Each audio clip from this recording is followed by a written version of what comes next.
Hey, what's up YouTube? My name's Cameron Dougherty here with another tech video. There is an often overlooked feature on every iPhone that literally could mean the difference between life and death. I'm not exaggerating. Let's find out what the feature is and how you can use it.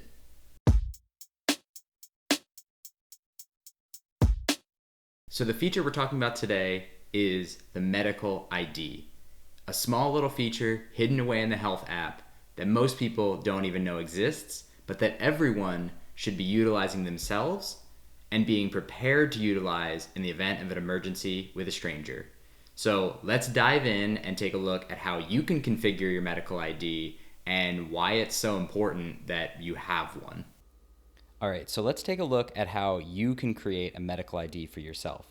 The first thing you need to do is find the Health app. This is a pre-installed Apple app that's on every device. If you come into the Health app, you can first see that I got a good night's sleep, but I really need to take more steps. But ignoring that, if you come up here, you can get to your information, and the second option here is medical ID. Let's select medical ID. This is where you can edit an existing medical ID, or in this case, create a new one. So we're going to get started.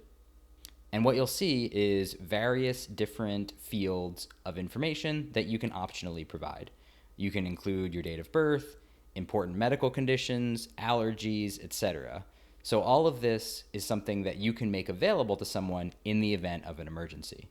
So in this theoretical scenario, let's say that I have a bee allergy. So I indicate that. I set my blood type. And that's all the information that I want to provide. Now down at the bottom here, you can see who has access to this emergency information. The first one we want to look at is show when locked. And so now that I've created this, if I come out and now lock my phone, and now if someone arrives on the scene of an incident and clicks this emergency button down here, the first thing you'll notice is that on anyone's phone, you can use this if you need to call 911. If you don't have your phone on you, you find someone else's phone, there's been an emergency, you can use this in order to call for emergency services. But the recent feature that people have not really realized, and I don't think enough people have implemented, is right down here, and that's access to the individual's medical ID that we just set up. So if we click that, you'll now see, here's my name, here's my important allergy with bees, and here's my blood type. And now that information can be used to take appropriate care of me in the event of an incident. So you can see how powerful this would be to an individual who arrives on the scene and finds someone. But it goes one step further. So we'll go back into the Health app. We'll hit edit. And we're going to add two things. First, we're going to add an emergency contact. So I created a generic contact called emergency contact. I'm going to indicate that emergency contact is my friend. And now you can see my emergency contact of my friend called my emergency contact. Obviously, this would be an actual person's name and an actual contact when you set it up. In addition, I'm going to update the option here to share during emergency call. And so now what this indicates is that in the event of an emergency, not only will the information be available on the home screen as we saw before, but also if you call emergency services, your iPhone will be able to share your medical ID. So ultimately this comes down to a privacy decision about what you're comfortable with. In one case, the person that's found you has access. In another case, someone has access from the medical emergency services department. So from 911 would be able to access your information. So it's up to you which one or both you'd like to do. But now, if we click done, once again, lock the phone, and we come back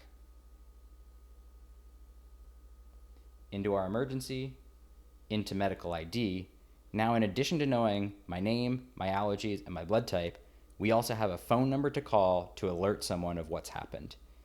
This is immensely powerful, and I think everyone should be implementing this in order to have the ability for anyone to contact someone on your behalf in the event of something occurring. And not only that, but everyone needs to know that this exists and that it should be used. So, in the event that you stumble upon a car crash or any sort of incident where someone is unable to respond, we need to know that this exists in addition to calling 911, but we need to know that this exists so that important information can be readily available. And it's up to everybody to make sure that they update this information so that as a community, everyone within the Apple ecosystem can help one another in great ways. Thanks so much for watching. I hope that you guys enjoyed this. I hope that you found it useful, and I hope that you're gonna go and make sure that your medical ID is configured today. Like, do it right now. Like, as soon as this video is done, go and make sure that you've got a medical ID, because you never know, and we all wanna be safe. So if you wanna see more videos like this, hit that like button and let me know in the comments. I'm curious if we like this short form, quick tutorial about a really important feature on the iPhone. So as always, if you enjoy what you see, remember that the likes are free and the subs don't cost anything either. Thanks for watching, and I'll see you in the next one.